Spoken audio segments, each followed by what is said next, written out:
Erumapetty പാഴിയോട്ടുമുറിയിൽ car ബൈക്കിലിടിച്ച് പരിക്കേറ്റ യുവാവ് മരിച്ചു. ആദൂർ കാരേങ്ങൽ 24 വയസ്സുള്ള മുഹമ്മദ് ഹാഷിമാണ് മരിച്ചത്. ബൈക്കിൽ കൂടെ ഉണ്ടായിരുന്ന ഹാഷിമിന്റെ ഭാര്യ എരുമപ്പെട്ടി സ്വദേശി 20 വയസ്സുള്ള സിയ മൈമൂന ഗുരുതര പരിക്കുകളോടെ ചികിത്സയിലാണ്.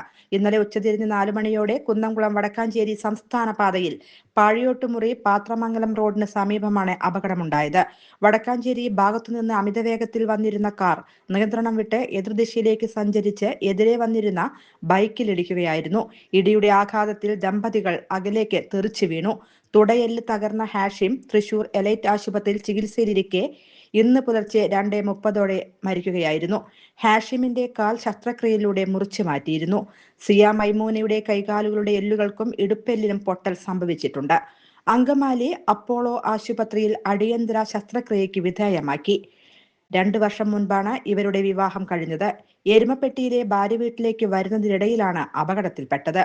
അടുത്ത ദിവസം ദുബായിലേക്ക് ജോലിക്ക് പോവാനിരിക്കുകയായിരുന്നു Hashim. News desk anytime news.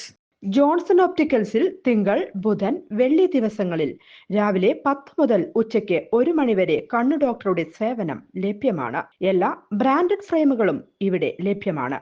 Driving ലൈസൻസിനുള്ള സർട്ടിഫിക്കറ്റുകൾ കൂടാതെ ഡോക്ടർമാർ നിർദ്ദേശിക്കുന്ന എല്ലാ തരം കണ്ണടകളും ജോൺസൺ ഓപ്റ്റിക്കൽസിൽ നിന്നും ലഭിക്കുന്നു. ജോൺസൺ കണ്ണട വ്യാപാരം, ഡിവൈൻ ആശുപത്രിക്ക് എതിർവശം, വടക്കാഞ്ചേരി. കൂടുതൽ വാർത്തകൾക്ക് ഞങ്ങളുടെ ചാനൽ സബ്സ്ക്രൈബ് ചെയ്യുക. ഫേസ്ബുക്ക് ഫോളോ അപ്പ് ചെയ്യുക. വാർത്തകൾ വേഗത്തിലറിയാൻ എനി ടൈം ന്യൂസ്.